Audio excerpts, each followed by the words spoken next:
اور یہ common sense کی بات ہے. خود سامنے کیوں نہیں آتا؟ تو آپ انر سیلف کو خدا خود سامنے کیوں نہیں آتا؟ میں وہی تو کہہ رہا ہوں، اسی کا جواب دے رہا ہوں کہ آپ اپنے انر سیلف کو نہ دیکھے ہوئے مان رہے ہیں. کیوں مان رہے ہیں؟ مجھے یہ بتائیے گا کہ اپنے انر سیلف کو میں محسوس کرتا ہوں، ٹھیک ہے، اپنی فزیکل باڈی کے اندر. جی، ابھی تو آپ نے دیکھنے کی بات کی تھی. میں نے خدا کو دیکھنے کی بات کی تھی نا. تو انر سیلف کو دیکھنے کی بات کی. خدا اور انر سیلف برابر ہے؟ نہیں، آپ نے اصول دیا. آپ نے اصول دیا کہ میں نے اسی لیے پوچھا، میں نے کہ آپ کسی بھی چیز کو جب مانیں گے جب آپ دیکھ لیں گے کہنے گا ہاں. میں نے اسی لیے پوچھ لیا، تو پہلے ہی کنفرم کرا لیا. مجھے معلوم تھا کہ آپ یہ کہیں گے. اگر میں یہ کہوں کہ میں نے کھانا کھانا ہے اور آپ میرے آگے لوہے کی بالٹی رکھتے ہیں تو آپ کہیں گے کھائیں. آپ نے تو کہا کچھ میں کھانا ہے، تو آپ جب کھا رہے ہیں تو کھائیں.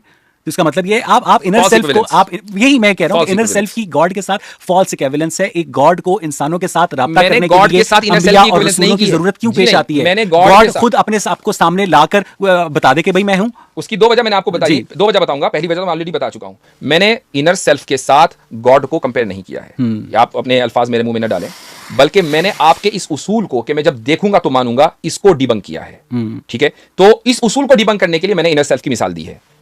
Point number 1. پوائنٹ نمبر 2، خدا اگر سامنے آ جائے، ٹھیک ہے، یعنی وہ اس زمان و مکان میں آ جائے، جو وہ آ سکتا ہے، اس کے اوپر اس کو ہر چیز کی قدرت ہے. لیکن آپ یہ کہہ رہے ہیں کہ اس زمان و مکان کی قیود میں آنے کے بعد خدا مقید بن جائے، تو وہ خدا جو مطلق ہے and at the same time آپ اس کو مقید ماننا چاہتے ہیں، تو کیا آپ اس کو کانٹرڈکشن نہیں سمجھتے؟ اگر وہ خدا جو ہے وہ اس زمان و مکان کا محتاج نہیں ہے، تو وہ خدا اس زمان و مکان کے اندر کورسپونڈنس کا جو طریقہ ایوالو کر کے اس نے جو ڈھونڈا ہے، تو اس کا مطلب یہ ہے خدا اتنا آپ کا بے بس اور لاچار اور مجبور ہے کہ وہ اس زمان و مکان کے اندر جو ہے اپنے اظہار کو لا ہی نہیں سکتا. آپ نے یہ کہا کہ خدا جو ہے وہ سامنے کیوں نہیں آ جاتا. میں نے اس کا جواب پہلے ہی دیا کہ آپ کا جو یہ اصول تھا کہ وہ میرے پاس ڈائریکٹلی فرشتہ کیوں نہیں بھیج دیتا؟ اس کو وہ ایک بندے کے پاس غار میں چھپ کے بھیجتا ہے اور کہتا ہے جا باقیوں کو بتا دے. میرے پاس ڈائریکٹلی کیوں نہیں بھیج دیتا؟ اچھا، اگر آپ کے پاس آ جائے تو ان بھائی کا بھی یہ سوال ہوگا کہ ان کے پاس ہر کے پاس آ جائے. میرا بھی آئے، سب کے پاس آئے نا. نہیں، میرے پاس بھی آئے، سب کے پاس فرشتہ آ جائے، ہم سب پروفٹس بن جائیں. نہیں، پروفٹس نہ بن جائے نا. فرشتہ تو افراد کی بات آتا ہے. آپ کا مقصد پروفٹ بھیجنا ہے یا آپ کا مقصد انسانوں کی اصلاح ہے؟ جب سب کے پاس فرشتہ آ جائے گا تو انسان کو ہدایت کے لیے ضرورت ہی کیا ہے؟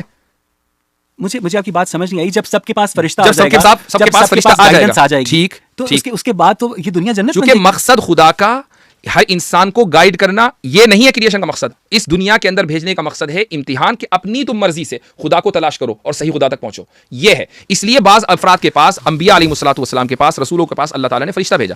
اگر ہر انسان کے پاس فرشتہ آتا تو اس دنیا کے اندر نہ کوئی امتی نہیں ہوتی، بلکہ سارے کے سارے پروفٹس ہوتے. اور اگر سارے کے سارے پروفٹس ہوتے تو پھر اس دنیا کے اندر، میں اپنی بات مکمل کر لوں کہ اگر سارے کے سارے پروفٹس ہوتے تو اس دنیا کے اندر شر کا وجود نہیں ہو سکتا تھا. پھر ہمارے امتحان کا مقصد کیا؟ پھر ہمیں دنیا میں آنے کی ضرورت کیا؟ جنتی میں رہتے نا.